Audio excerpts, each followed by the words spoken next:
rồi càng có nhìn đâu bà đi lâu đúng rồi càng có mẹ thêm bí rồi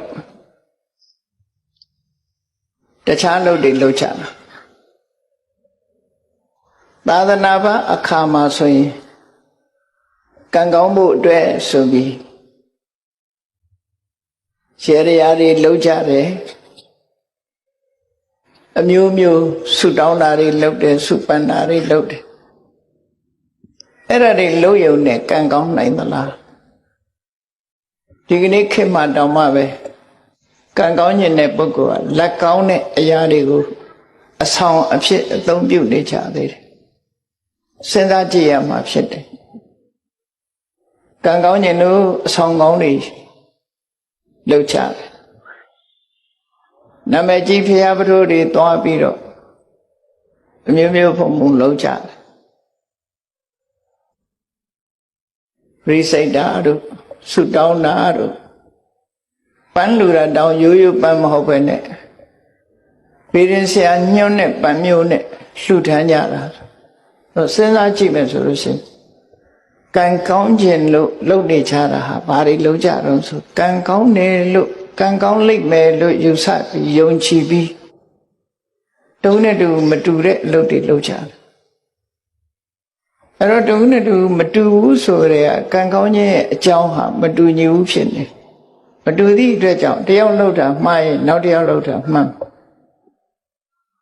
အလုံးအောင်မမှန်နိုင်ဘူးဖြစ်တယ်ဘာလို့ဆိုလူတိုင်းဟာကံမကောင်းကြ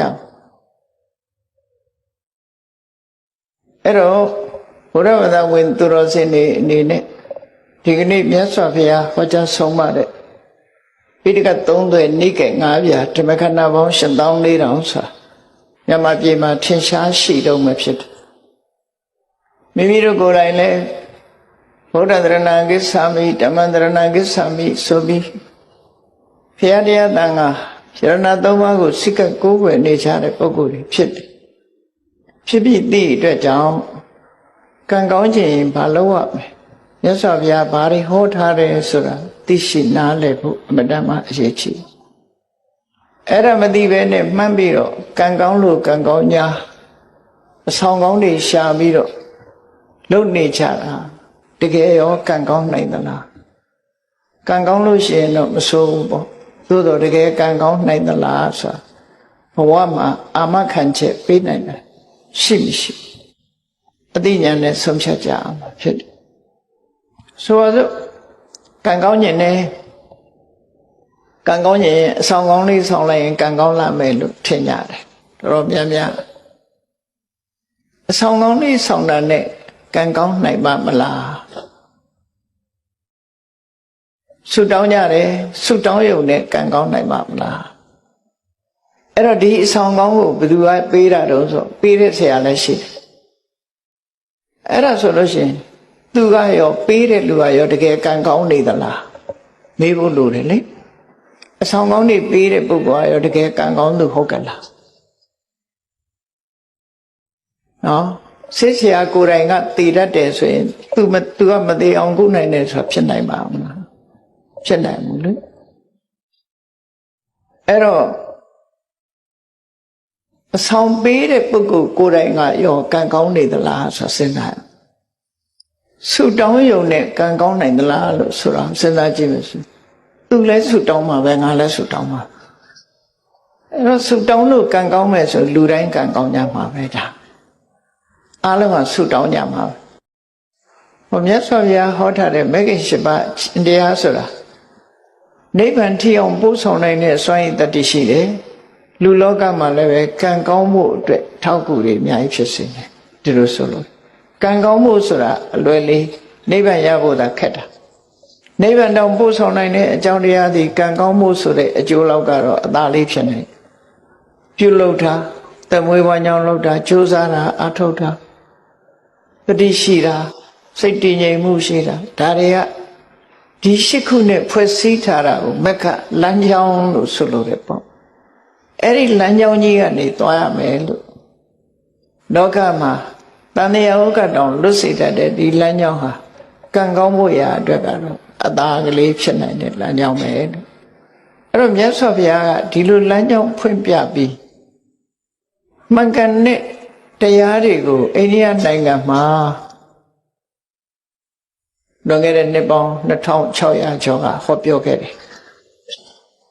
ဟောပြောလို့မြတ်စွာဘုရားဟောပြောချက်အတိုင်းလိုက်နာဆောင်ရွက်ကြသည့်အတွက်ကြောင့်ကံကောင်းသွားကြတဲ့ပုဂ္ဂိုလ်တွေအများကြီးကံဆိုးရာကနေကံကောင်းသွားဆိုပါစို့ပဒါစာရီအကြောင်းအလုံးသိကြတယ်သူလောက်ကံဆိုးတာပဲရှိဘူးလေသူလောက်ကံဆိုးတာပဲရှိတောကြီးမြက်မဲခရီးသွားလာတဲ့အချိန်မှာလူမမဲအရွယ်သားကလေးတယောက်အာကိုရတဲ့လင်းယောက်ျားနဲ့အတူလာအဲ့ဒီမှာလမ်းမှာပဲမီးဖွားတဲ့အချိန်ကလည်းတကယ်ကိုမိုးကအကြီးကျယ်ရွာနေမိုးခိုကြမရှိဘူးတစ်ပင်အောက်မှာသူကိုယ်တိုင်ကကြောကိုမိုးဆုပ်ခံပြီးကလေးမိုးမစော့အောင်ထိမ့်သိမ်းဆောက်ရှောက်နေရတဲ့အနေအထားမျိုးစဉ်းစားကြည့်ပေါ့အဲ့ဒီအချိန်မှာချမ်းတို့မီးလုံမိုးရာအတွက်ထင်း600ဖို့ဆိုမတန်ခဲနေလေထင်းချောက်သွားခွေတာမမြင်မကန်းနဲ့မ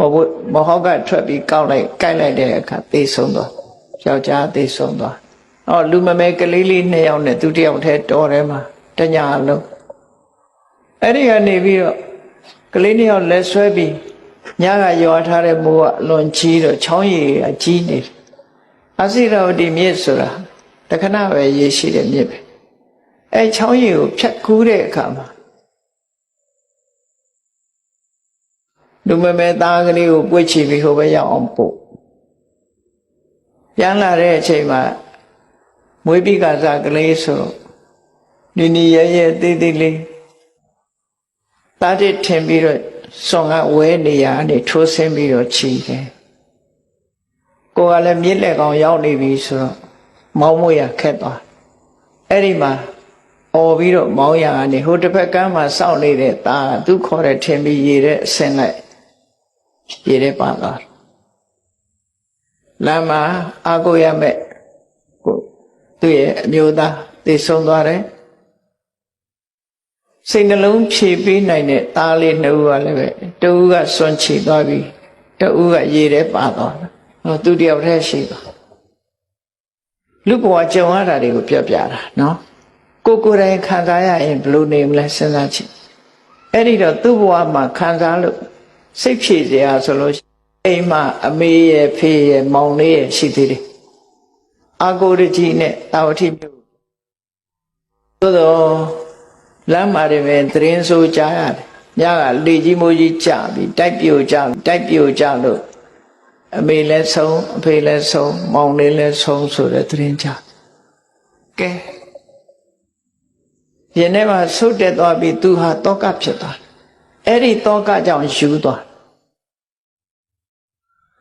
တာတောကုံမတ္တကလို့ခေါ်တယ်တောကကြောင့်ယူတာတိကျပြလို့ယူတာမဟုတ်ဘူးတောကကြောင့်ယူသွားတဲ့ပဋ္ဌာစာရီဟာမြတ်စွာဘုရားနဲ့တွေ့တဲ့အခါမှာပြေချောင်းမြတ်စွာဘုရားမြင်လိုက်တာနဲ့မြတ်စွာဘုရားနဲ့အခုလိုဒီလိုတရားပွဲကြီးထဲမှာသူကရောက်လာပြီးဘုရားရှိအနာထီအောင်ရောက်လာတော့လူတွေကမဝင်ဖို့တားတယ်ဒါပေမဲ့လို့သူကဘုရားနာထီရောက်လာအဝတ်ကမပါဘူးမြတ်စွာဘုရားကကရုဏာတရားမေတ္တာတရားအကျဉ်းမေတ္တာဖြန့်ကျက်ထားတဲ့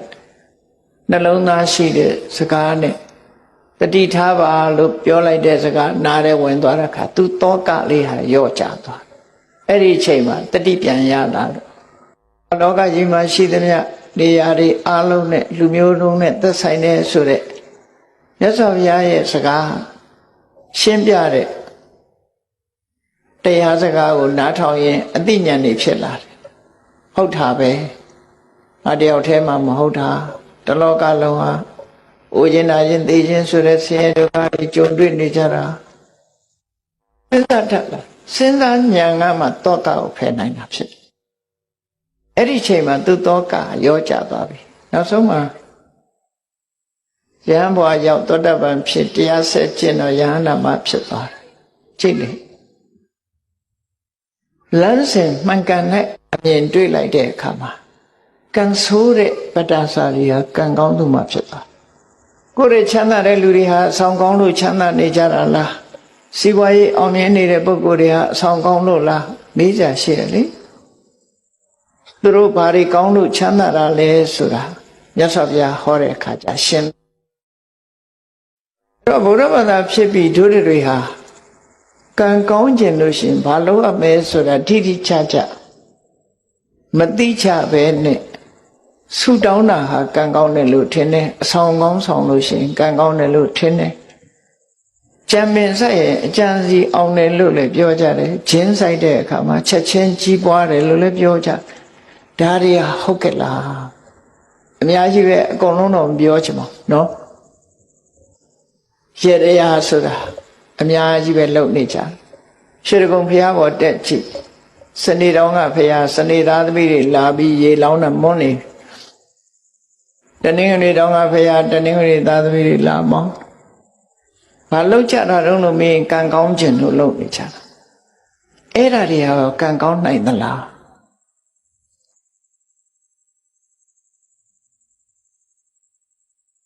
အဲ့တော့တေချာစဉ်းစားတတ်ဖို့လိုအပ်တယ်လို့ဆိုမြတ်စွာဘုရားကစဉ်းစားဖို့ပဲဟောတာတရားအဲ့တော့မြတ်စွာဘုရားဘုန်းကြီးတို့ဒီလိုဟောလိုက်လို့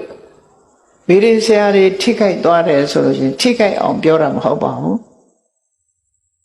ထိခိုက်အောင်မပြောယုံတဲ့လူတွေကတော့ရှိမှာမြတ်စွာဘုရားပွင့်လို့ထိခိုက်သွားတဲ့လူတွေလည်းရှိတာစီးပွားတိုးတက်ပါရစေစီးပွားရေးကောင်းပါရစေနဲ့ဆုတောင်းနေလို့မရပါဘူးဒါဘုရားဟောတာပဲနော်စီးပွားဥစ္စာတိုးတက်ခြင်းစီးပွားဥစ္စာတိုးတက်တဲ့နိလန်းကိုမြတ်စွာဘုရားဟောထားတယ်ဘာဟောထားလဲဥဋ္ဌာဏတမ္မရာလုံလဝိရိယနဲ့ပြည့်စုံရမယ်အရခတမ္မရာကိုရှာထားတာအလေလွတ်မရှိအောင်ထိမ့်သိမ်းတတ်ရမယ်သမဇီဝိတာမြတ်မြတ်တရသမွေးထားရမယ်ကလျာဏမေတ္တာမိကောင်းဆွေကောင်းရှိရမယ်အဲ့ဒါဒီဘဝမှာစီးပွားဥစ္စာတိုးတက်ခြင်းအကြောင်းလေးလို့ဒီလိုပဲဟောတာအဲ့ထက်ပဲရေတရားခြေရမယ်လို့မပါဘူးနော်အဆောင်ကောင်းဆောင်ရမယ်လို့မပါဘူးဆိုလိုတာကမြန်မာပြည်မှာဗုဒ္ဓဘာသာလို့သာဆိုသေးတာခဏိချိန်ထိကောတုဟလမင်္ဂလာဆိုတာတွေကမပြောက်သေးဘူးဘယ်နာဒီအစွမ်းတကူရှိတဲ့ပုဂ္ဂိုလ်ပေါ်တယ်ဆိုသွားကြပြီလောက်ကြပြီနော်အဲ့ဒါတွေကမှန်သလားသွားလှူခြင်းတော့လှူပါမလှူပါနဲ့လို့တော့မပြောလို့ဘူးအမှန်မှန်ကိုတော့သိဖို့ပြောရမှာဖြစ်တယ်ပေါ့နော်အမှန်မှန်ကိုသိဖို့လိုတယ်ကိုလုပ်တဲ့အလုပ်ဟာမှန်မှန်ကိုသိဖို့လိုတယ်မှန်မှန်သိရင်တော်ပြီလှူတာကိုယ်သဘောမှန်မှန်သိဖို့လိုတယ်သို့တော့အမှားကိုအမှန်ထင်နေတာတမ္မာဒိဋ္ဌိမဟုတ်ဘူးအဲ့ဒါကြောင့်ဒီကနေ့ထိအောင်ရန်ကုန်မြို့ပါပန္နတော်ပြောပါဦးရန်ကုန်မြို့ကရွှေတကုံသွားကြည့်နော်ဒီကနေ့ထိအောင်ဂျိုးပြေနံပြေတွေနဲ့လှုပ်နေကြတော့မှရှိသေးတယ်အဲ့ဒါဘုရားဘာသာရဲ့အသင်္တရံမဟုတ်ပါဘူးအဲ့တော့မြန်မာနိုင်ငံကလူတွေဟာဘုရားဘာသာစစ်ဖြစ်တဲ့ပုဂ္ဂိုလ်ရှိကောင်းရှိနိုင်တော့လေလူတိုင်းဟာဘုရားဘာသာစစ်မဖြစ်သေးဘူးလို့ပဲပြောရမှာဖြစ်တယ်နော်ဘာကြောင့်လဲဆိုတခြားနိလန်းတွေပေါ်မှာဆွဲလန်းမှုယုံကြည်မှု superstition လို့ခေါ်တယ် superstition ဆိုတာဆွဲလန်းနေယုံကြည်မှုတွေအဲ့ဒါမြန်မာပြည်မှာဘုရားဘာသာလို့သာဆိုတယ် superstition တွေများကြီးဆွဲလန်းမှုတွေများတယ်ကိုလုံးလာတဲ့လုပ်ငန်းတစ်ခုပေါ်မှာဆွဲလန်းနဲ့လုပ်နေကြတာဖြစ်တယ်အဲ့ဒီအဆွဲလန်းကင်းသွားမှဘုရားဘာသာအစစ်ဖြစ်မှာနော်ဒါကြောင့်မို့တရားဓမ္မအရာအဆွဲလန်းမထားပဲနဲ့ကြိုးစားအထောက်ဖို့ဒါပဲပြောချင်တာမှဒီမှာဒါကြောင့်မို့တော့ဒါတော့လမ်းစာလေးတွေဖော်ပြောတာနော်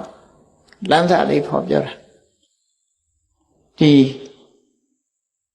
ကံကောင်းခြင်းလို့ရှိရင်စိတ်ထားကိုပြန်ကံကောင်းခြင်းအဆောင်ရှာရမှာအဆောင်ရှောက်ဆောင်ရမှာမဟုတ်ဒီနာကဘုရားဘာသာနိုင်ငံတနိုင်ငံဖြစ်တဲ့ဗမာတွေကခေါ်တော့ယိုရီးယားလို့ခေါ်တယ်ထိုင်းနိုင်ငံအဆောင်ကိုအလုံးကိုမမောတယ်ဗမာပြည်တဲ့ဆိုးတယ်သူကဘုန်းကြီးတို့စီတောင်ရောက်လာတယ်ထိုင်းနေတခါရောက်လာပြီးမလုပ်လဲခေါင်းလေးထိုးပြီးခေါင်းပုတ်ခိုင်းတာ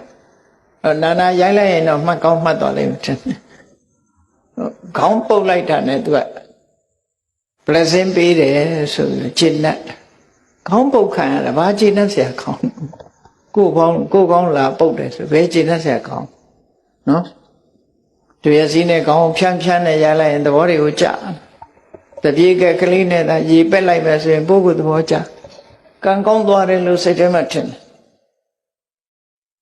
အာမကိုလောက်ပါဘူးအာမကိုလောက်ဘူးဘုရားဘာသာဆိုပြီးတော့အဲ့ဒါတွေအာမကိုသိမ့်ဘူးလို့ပြောချင်တယ်နော်ဘုန်းကြီးတို့ဟောထားတဲ့ဒီသာသနာနဲ့အစွမ်းတကူများဆိုတရားနာဘူးတဲ့လူလည်းရှိကောင်းရှိတယ်အစွမ်းတကူနဲ့သာသနာဆိုတဲ့နေရာအစွမ်းတကူဆိုတာမရှိဘူးတော့မဟုတ်ရှိအာကိုလောက်တဲ့အစွမ်းတကူမဟုတ်စွမ်းတကူအာကိုလောက်တဲ့အစွမ်းတကူဟာကိုယ်ထဲမှာပဲရှိကိုယ်ထဲမှာပဲရှိကိုယ်ရဲ့မှာပဲရှိအဲ့ဒါလည်းပြောကြတာပဲ we are our own architect ကိုယ်တိုင်ပြုပြင်မှရတယ်ကိုယ့်ရဲ့ architect ကကိုယ်ပဲဖြစ်တယ်ကိုယ်ဘဝကိုယ်ပဲပုံဖော်ရမယ်သူများပုံဖော်တာမဟုတ်ဘူးဘာသာတွေကိုလိုက်ကြည့်လိုက်မယ်ဆိုရင်ဘုရားသခင်လူတော်ကြဆိုဘာသာတွေဟာအများကြီးနေဘုရားသခင်လူတော်ကြဆိုပြီးတော့တေချာစဉ်းစားကြည့်လို့ရှိရင်အတိညာဉ်ကိုထိတ်တန်းမတင်လို့အဲ့လိုဖြစ်တယ်အလုံးကအတိညာဉ်ကိုထိတ်တန်းတင်စေခြင်းနဲ့ဟုတ်မို့စဉ်းစားမြတ်စွာဘုရားကတော့စဉ်းစားခိုင်းတဲ့အကုန်လုံးသူပြောတာတောင်မယုံနဲ့အောင်စဉ်းစားလို့ခိုင်းတာသူ့ကိုလည်းဝေဖန်ခိုင်းတယ်တရားကုံတော်6ပါးတဲ့သိတယ်မဟုတ်လားတန်ဒိဋ္ဌိကိုယ်တိုင်မြင်နိုင်တယ်ကိုယ်တိုင်သိနိုင်တယ်သို့တော့ကိုယ်တိုင်သိဆိုလူတိုင်းသိလားလို့ဆိုပစ္စတံဝေရိတဘောဝိညုဟိပညာရှိမှသိမှာအသိဉာဏ်ရှိဖို့လိုတယ်အဲ့ဒါကြောင့်မလို့မြတ်စွာဘုရားဟောတဲ့ဟာအဆုံးအမစကားသာလင်ဖြစ်တယ်အဲ့ဒီအဆုံးအမစကားဟာမှန်ကန်တဲ့အဆုံးအမစကားဖြစ်လို့နားထောင်ရုံတက်တက်နဲ့မပြီးပါဘူးဆေးနဲ့အလားတရံတူတယ်ဆေးဆိုတာတောက်မှအကျိုးရမှာဖြစ်တယ်ညွှန်ကြားထားတဲ့ဆေးကိုတောက်ဖို့လိုတယ်လို့ပဲမြတ်စွာဘုရားရဲ့အဆုံးအမဆိုတာလဲဘာလဲလို့မေးလို့ရှိရင်မလုပ်ရမှနဲ့လုပ်ရမှာဒီနှစ်ခုပဲပြောတာနော်မလုပ်ရမှနဲ့လုပ်ရမှာဒီနှစ်ခုပဲပြောတယ်ကိုသားသမီးကိုဆုံးမတဲ့မိဘတွေအခုဒီထဲမှာမိဘတွေအများကြီးပါတယ်သားသမီးကိုဆုံးမတာ2မျိုးပဲဆုံးမတာကိုယ်လည်းစဉ်းစားကြည့်တို့ဆုံးမတာ2မျိုးတည်းဆိုတာဟုတ်လားဒါမလုံးနဲ့ဒါလုံးဒီလမ်းမသွားနဲ့ဒီလမ်းသွားဒါပဲမဟုတ်လားမလုံးရမှနဲ့လုံးရမှဒီတစ်ခုပဲပြောတာပဲအချင်းချုပ်လိုက်လို့ရှိရင်မလုံးရမှနဲ့လုံးရမှဒီတစ်ခုပဲပြောမြတ်စွာဘုရားကလည်းဆုံးမတယ်ဆိုတာဒါပဲပြောတာဒါမလုံးနဲ့ဒါလုံးမလုံးရမှနဲ့လုံးရမှဒီနှစ်ခုပဲပြောအဲ့ဒီနှစ်ခုသေးသေးချာချာနားလည်ပြီးတော့ကံကောင်းကျင်လို့ရှိရင်မလုံးရမှကိုရှောင်လုံးရမှကိုလှုပ်ဆောင်ဟောတာကံကောင်းခြင်းအကြောင်းပဲဖြစ်တယ်နော်စေရနာကောင်းလင်ကံကောင်းသည်လို့ပြောတာဟာကစေရနာတစ်ခုတည်းကိုဥတည်ပြောတာအခုဒီကနေ့ညမြတ်စွာဘုရားဟောတဲ့တုတ်တန်တစ်ခုအရာကံကောင်းအောင်တို့ဘာတွေလုပ်ရမလဲကြည့်မြတ်စွာဘုရားကကံကောင်းခြင်းလင်စိတ်ဓာတ်ကိုပြင်တဲ့ကိုယ်စိတ်ဓာတ်ကိုပြင်ရမယ်စိတ်ဓာတ်ပြင်ရမယ်ဘာတွေပြင်ရမလဲကံကောင်းတဲ့ဆိုတာဘာလဲကိုယ်တဏ္ဍာမှာကောင်းတဲ့ကံဆိုတာဟာကောင်းကျိုးချမ်းသာပေးမှကံကောင်းတယ်လို့ခေါ်တာလေကံဆိုတာ2မျိုးပဲရှိတယ်ကုသိုလ်ကံနဲ့အကုသိုလ်ကံကုသိုလ်ကံဆိုတာကောင်းတဲ့အပြစ်ကင်းပြီးကောင်းကျိုးချမ်းသာတွေကိုပေးတာကိုကုသိုလ်ကံလို့ခေါ်ပြီးတော့အကုသိုလ်ကံကြတော့အပြစ်ရှိပြီးတော့ဆင်းရဲတဲ့အကျိုးကိုပေးတာကိုအကုသိုလ်ကံလို့ခေါ်တယ်အဲ့တော့ကံကောင်းဆိုတာကုသိုလ်ကံကိုပြောပြီးကံဆိုးဆိုတာအကုသိုလ်ကံကိုပြောတယ်နော်လောကလူတွေကကံဆိုးကံကောင်းကိုကုသိုလ်အကုသိုလ်ကံမပြောဘဲနဲ့ထီပေါက်ရင်လည်းကံကောင်းတယ်လို့စီးပွားဥစ္စာတက်လာရင်လည်းကံကောင်းတယ်လို့ထင်အဲ့ဒါတကယ်ကတော့ကံရဲ့အကျိုးသာလည်းဖြစ်တယ်ကံကောင်းတာမဟုတ်သေးဘူးနော် တယောက်တယောက်နှုတ်ဆက်တဲ့အခါတို့ဆူတောင်းတဲ့အခါကျကံကောင်းပါစေမယ်ပြောကြ good luck ဆိုတာနော်ဗမာပြည်ကလူတွေသာဒီလိုပြောတာမဟုတ်ဘူးဗမာစကားနဲ့မဟုတ်တဲ့အခါကျတော့လေ good luck ပဲကံကောင်းပါစေလို့ပြောကြတာအဲ့တော့ကံကောင်းတာထီပေါက်ရင်လည်းကံကောင်းတယ်လို့ပြောတယ်စီးပွားဥစ္စာတိုးတက်ရင်လည်းကံကောင်းတယ်လို့ပြောတယ်အစည်းတဲ့ကလွတ်သွားရင်လည်းကံကောင်းတယ်လို့ပြောတယ်အဖမ်းမခံရရင်လည်းကံကောင်းတယ်လို့ပြောတယ်အမျိုးစုံပဲကံကောင်းတယ်လို့ပြောတာတွေကအဲ့ဒါဟာဆိုးချိုးကလွတ်မြောက်နေတာကိုကံကောင်းတယ်လို့ပြောတာကံဆိုတာအကြောင်းတရားသာလင်ဖြစ်တယ်အဲ့တော့အကြောင်းတရားကောင်းအောင်လုပ်ဖို့လိုတယ်ဆိုတာမမေ့ဖို့ပေါ့နော်မမေ့ဖို့အဲ့တော့မြတ်စွာဘုရားဟောတာတမပတ္တိဆိုတဲ့သုတ်တံမှာဟောထားပုံလေးကြည့်ကံကောင်းတယ်ဆိုတာကိုယ်တဏ္ဍမှာကုသိုလ်တရားတွေဖြစ်မှကံကောင်းတယ်လို့ပြောလို့ရတယ်ဘာလို့တော့ဆိုရင်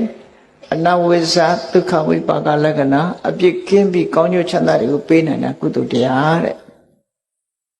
အဲ့ဒီကုသိုလ်တရားကိုယ်တဏ္ဍမှာရှိဖို့ဒါကြောင့်မို့ကံကောင်းခြင်းစိတ်ထားကိုပြင်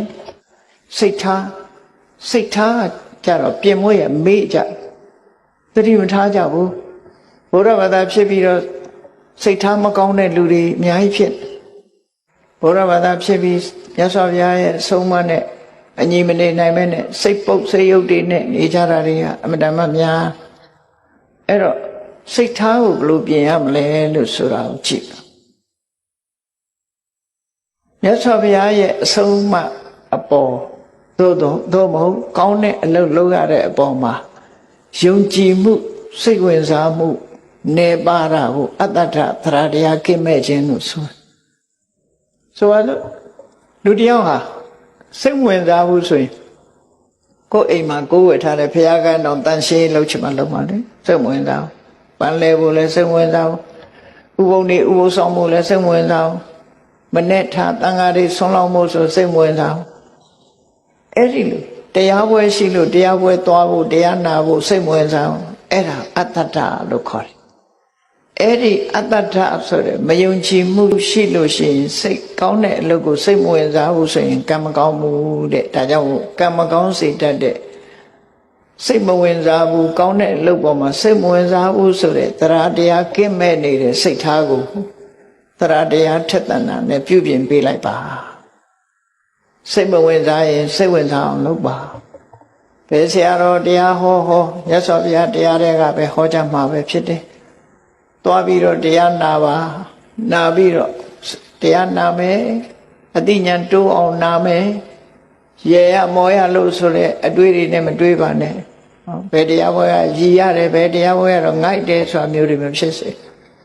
တရားနာတယ်ဆိုတာဘာအတွက်နာအသိဉာဏ်ရဖို့နာအနုဆိုလည်းကအညောင်းခံပြီးဘာလို့လာငုတ်တုတ်ထိုင်မလို့အသိဉာဏ်ရမှတန်ဖိုးရှိတော့ဘောဒါကြောင့်မို့မယုံကြည်မှုဆိုတဲ့တရားတရားကင်းမဲ့တဲ့စိတ်နေသဘောတရားကိုယုံကြည်မှုဆိုတာကိုယ်စိတ်ဓာတ်နဲ့ယုံကြည်မှုဆိုတဲ့စိတ်ထားပဲရအောင်ပြုပြင်ပေးရမယ်ဒါတစ်ချက်အဟိရိကာဆိုတဲ့လောကလူတွေဟာမဟုတ်တာလုပ်ရမှာမရှက်ဘူးမဟုတ်တဲ့အလုပ်ကိုမယုံမုန်းဘူးအဲ့ဒီမဟုတ်တဲ့အလုပ်ကိုမယုံတဲ့အဟိရိကဆိုတဲ့စိတ်သဘောထားကိုပြင်လိုက်ပါမဟုတ်တာလောက်ရမှာရှက်တယ်မဟုတ်တာလောက်ရမှာယွန်းတယ်မကောင်းမှုအကုသိုလ်ဆိုတာလူသိမသိဒီအလုပ်ဟာငါလူမလုပ်ဘူးဆိုပြီးတော့ယွန်းမုန်းတယ်ဆိုတဲ့ဟိရိစိတ်ထားမျိုးရောက်အောင်ပြင်မှာအရှက်မဲ့တဲ့စိတ်ထားမျိုးမထားပါနဲ့အရှက်ရှိတဲ့စိတ်ထားမျိုးထားပါအနုတ္တပမဟုတ်တာလောက်ရတာမကြောက်လန့်ဘူးဖြစ်ပေါ်လာမဲ့ဒုက္ခတွေကိုခရီးမဆိုင်ဘူးဒီဘဝဒီကိုယ်ဆံဟိုဘဝဟိုကိုခံလိုက်မယ်ဆိုတဲ့အတွေးတွေနဲ့မကြောက်ဘူးမကောင်းတဲ့အလုပ်ကိုလက်ရဲဆက်ရဲလုပ်တယ်ဆိုတဲ့အနုတ္တပအိုးဖလန်ဆိုတဲ့အကောင်ဟာဖျောင်းနိုင်မီးလေးထွန်းထိုင်လှတယ်ထင်ပြီးတော့မီးတောက်ထဲကိုခုံဆင်းတတ်တယ်ခုံဆင်းလိုက်တာနဲ့တပြိုင်နက်ရှဲကနေဆိုမီးလောင်တာခံအဲ့ဒီသဘောပဲအနုတ္တပရဲ့သဘော မကြောက်ဘူးမကြောက်သည့်အတွက်ကြောင့်သက်ဆုံးသွားတယ်အေးမကောင်းမှုလုပ်ရမှာမကြောက်ဘူးပတ်ဝန်းကျင်ကိုဂရုမစိုက်ဘူး I don't care ဆိုတဲ့လူတွေပေါ့နော်ဘယ်သူမှဂရုမစိုက်ဘူးဆိုတဲ့အဲ့ဒီစိတ်ဓာတ်မျိုးကိုပတ်ဝန်းကျင်ကိုလေးစားမယ်အမေဖေးဆရာသမားရဲ့ဂုဏ်သိက္ခာကိုထိမ့်မယ်ကိုယ်ပတ်ဝန်းကျင်ကိုလူမျိုးကိုထိမ့်မယ်ဆိုတဲ့ပတ်ဝန်းကျင်ကိုလေးစားတဲ့စိတ်ဓာတ်မျိုးထားပါပြင်ရမှာဖြစ်တယ်ပေါ့မကောင်းတဲ့အလုပ်ကိုမလုပ်ဘူးနောက်တစ်ခုကဘာတော့ဆိုလူတွေမှာစိတ်ဓာတ်နှမျိုးရှိတယ်အလုပ်တစ်ခုလုပ်ချင်လုပ်မယ်ဆိုရင်အချိန်ဆွဲတယ်အပြင်းထူတယ်နော်အပြင်းထူတယ်အချိန်ဆွဲတယ်ဆိုဘယ်လိုဆွဲလဲဆိုစောပါသေးတယ်နော်စောပါသေးတယ်စောနေတဲ့အချိန်ဆိုရင်စောသေးတယ်နော်ရာသီဥတုကအေးလို့ရှိရင်လည်းရာသီဥတုကအေးတယ်အေးလွန်းနေတယ်ပူတဲ့အခါကျတော့လည်းပူလွန်းနေနောက်ကျသွားလို့ရှိရင်လည်းနောက်ကျသွားပြီစင်ကြီးလေးတွေပေးပြီးတော့လူဟာအပြင်းထူတတ်တယ်အဲ့ဒီအပြင်းထူအချိန်ဆွဲတဲ့အကျင့်ကိုစိတ်နေသဘောထားကိုဖယ်ရှားပြရမယ်ဘယ်လို့ကိုကစောစီစီရောက်အောင်လုပ်ပြီးတော့ကိုယ်လုပ်ပြီးအောင်ကြိုးစားမယ်ဆိုတဲ့လုံလဝိရိယရှိရနော်အဲ့လိုလုပ်တဲ့အခါမှာစင်ကြီးပေးတတ်တဲ့လူတွေအလူပွဲတစ်ပွဲလူတယောက်ရောက်လာတဲ့အခါမှာဝေယဝိဆလှုပ်ရှားတွေတွေ့တော့ကျွန်တော်အလှပွဲကြီးဝိုင်းလှုပ်ချင်လိုက်တာဗျာဒါပေမဲ့ထမင်းကမစားသေးလို့ဗိုက်ဆာလို့ဝိုင်းတော့ဝေယဝိဆတွေလှုပ်ချင်ပါတယ်ဒါပေမဲ့ဗိုက်ကစားနေသေးတယ်ဆိုအဟုတ်ထင်ပြီးသူထမင်းကျွေးကြထမင်းစားပြီးတဲ့အခါလှုပ်ရှားရှိတယ်လေအများကြီးကျုပ်လှုပ်ချင်တယ်ဗျာဒါပေမဲ့ဗိုက်ကလေးနေတယ်ခုအဲ့တော့ထမင်းစားတော့ကလည်းစားလို့အကြောင်းပြထမင်းစားပြီးပြန်တော့လည်းဗိုက်လေးလို့အကြောင်းပြမလှုပ်တာတူပဲလေအဲ့ဒါအချိန်ဆွဲခြင်းအပြင်းထူခြင်းပဲဖြစ်တယ်လောကမှာနေတဲ့ပုဂ္ဂိုလ်တွေဟာအချိန်ဆွဲခြင်းအပြင်းထူခြင်းဖြင့်ကြီးပွားတိုးတက်မှုမရနိုင်ဘူးတဲ့ဒါကြောင့်မို့ပြင်းရခြင်းအပြင်းထူခြင်းအချိန်ဆွဲခြင်းဆိုတဲ့အကျင့်ဆိုးစိတ်နေသဘောထားတွေကိုပြင်ပြီးတော့ဘာလို့နောက်မဆုတ်ပဲတက်ကြွချိုးစားအထုတ်ပဲဆိုတဲ့လုံလဝိရိယစိတ်နေသဘောထားကိုပြင်မှာအဲ့ဒါဆိုရင်ကံကောင်းလာပါလိမ့်မယ်ကံကောင်းခြင်းအဲ့ဒါလုပ်ဖို့လိုအဆောင်နေဆောင်းမနေနဲ့ဒီတိုင်းနေနော်ကံကောင်းလာလိမ့်မယ်နောက်ဆုံးအရေးကြီးဆုံးကတော့ဘာလို့ဆိုရင်စဉ်းစားဉာဏ်မရှိဘူးဆိုရင်ကံမကောင်းနိုင်ဘူးလုံးတင်တာနဲ့မလုံးတင်တာမစဉ်းစားတတ်ဘူးစီးပွားရှာတဲ့အခါမှာလည်းပဲဒီဆင်ញင်တုံတရားမရှိဘူးဆိုရင်စီးပွားဥစ္စာမဖြစ်ဘူးဆင်ញင်တုံတရားရှိအသိဉာဏ်ကျဲပြန့်စီးပွားအထုတ်မယ်ဆိုလို့ရှိရင်စီးပွားဥစ္စာဖြစ်တယ်တိုးတက်များပြားသွားတဲ့ပုဂ္ဂိုလ်ကစီးပွားဥစ္စာ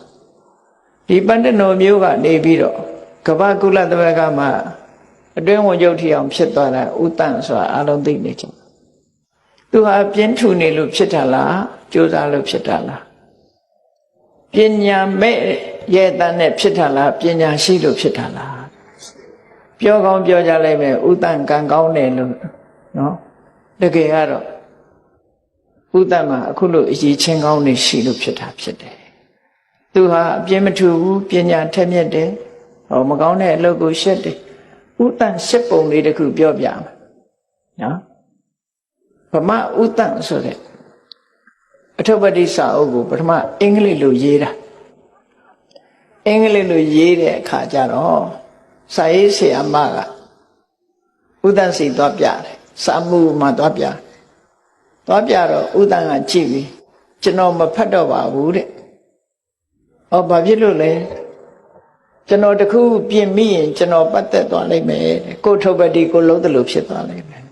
ကျွန်တော်တခုပြင်မိမှဆိုလို့မဖတ်တော့ပါဘူးလို့ပြောအဲ့တော့အဲ့ဒီမျိုးသမီးကဘာပြောတော့ဆိုရှင်ပြင်မိတယ်ပြင်ကြရှိလဲပြင်လိုက်ပါပေါ့ဘေးကဘယ်သူမှမသိပါဘူးရှင်ပြင်တယ်ဆိုတော့ဘယ်သူမှမသိပါဘူးလို့ကျွန်တော်သိတယ်လေတဲ့သူပြောတာအဲ့တော့သူဟာမဟုတ်တာမလုပ်ချင်ဘူးဆိုစိတ်ဓာတ်မထင်ရှားပဲဘူးလား နော်သူမပတ်သက်ချင်ဘူးဆိုတာကိုဘယ်သူမှသိမသိတာအဓိကမဟုတ်ဘူးသူပတ်သက်နေတာမလုပ်ချင်သူထုတ်ပတ်တိကိုသူရေးတယ်ဆိုတော့သူစိတ်ထဲမှာဝါကြွားတယ်လို့ထင်ကောင်းထင်မိလိမ့်မယ်တချို့ချက်တွေအကယ်၍စာရေးဆရာမကရေးထားတာမပြည့်စုံမှုဆိုရင်သူကဖြည့်လိုက်လိမ့်မယ်ဖြည့်လိုက်လို့ရှိရင်သူဖြည့်လိုက်တဲ့ဟာအမှန်မှန်ဖြစ်စေကမူသူဖြည့်လိုက်သည့်အတွက်ကြောင့်ဝါကြွားတယ်လို့ဖြစ်ခြင်းနဲ့ဖြစ်သွားအဲ့ဒါမျိုးကိုသူကိုယ်တိုင်မပတ်သက်ချင်ဘူးလို့ပြောတယ်ဘယ်သူမှသိတာမှမဟုတ်ပဲနဲ့ဆိုကျွန်တော်သိတယ်လေတဲ့ပြောတယ်တခွန်းပဲပြန်ပြောတော့ကျွန်တော်သိတယ်အဲ့ဒီထုတ်ပတိစာအုပ်ဏိဌာန်ဖတ်ဖူးရင်သိပါလိမ့်မယ်ဒီလိုရေးထားတယ်ဆိုတာနော်အဲ့တော့မြတ်စွာဘုရားဟောတဲ့တရားတော်နဲ့အညပဲမြတ်စွာဘုရားကဟောတယ်လေအေးတိတ်ကွယ်ရမှာမဟုတ်တာတွေလောက်တာလူတွေအထင်ရတယ်ဘယ်သူမှမသိဘူးလို့ထင်ကြတယ်တဲ့မြတ်စွာဘုရားပြောတယ်အတ္တတိပုရိသဇာနာတိမင်းသိတယ်လေတဲ့သူများမသိပြီမင်းသိပါမယ်ကွယ်ရမှာကိုယ့်အကိုတိတ်ပုံမဟုတ်တာလောက်တာသူများမသိဘူးဆိုရင်ကိုသိနေတယ်မဟုတ်တာတွေကိုကွယ်ရမှာလောက်တယ်အဲ့ဒီလိုကွယ်ရလုံးလို့မရဘူးတဲ့ကွယ်ရဆိုမရှိပါဘူးတဲ့ဘာလို့လဲဆိုအတ္တတေပုရိသဇာနာတိယတိကာတိဝနာဝမင်းလောက်တာမင်းလောက်တယ်မလောက်ဘူးဆိုတာမင်းကိုယ်တိုင်သိနေတယ်လေကွယ်ရပဲဟုတ်တယ်ဘယ်သူမှမသိဘူးဆိုတာမဟုတ်ဘူးမင်းသိနေတယ်ကိုသိနေတာသိပြီလဲရှက်เสียမကောင်းဘူးလားတို့တွေကံကောင်းပြီးကြီးပွားတိုးတက်ခြင်းနဲ့ဆိုလို့ရှိရင်ဝိရိယရှိရမယ်ပညာရှိရမယ်ကိုချင်းတရားကောင်းမွန်ရမယ်ကောင်းတဲ့အလုပ်ပေါ်မှာစိတ်ဝင်စားရမယ်ဆိုတဲ့စိတ်ဓာတ်တွေ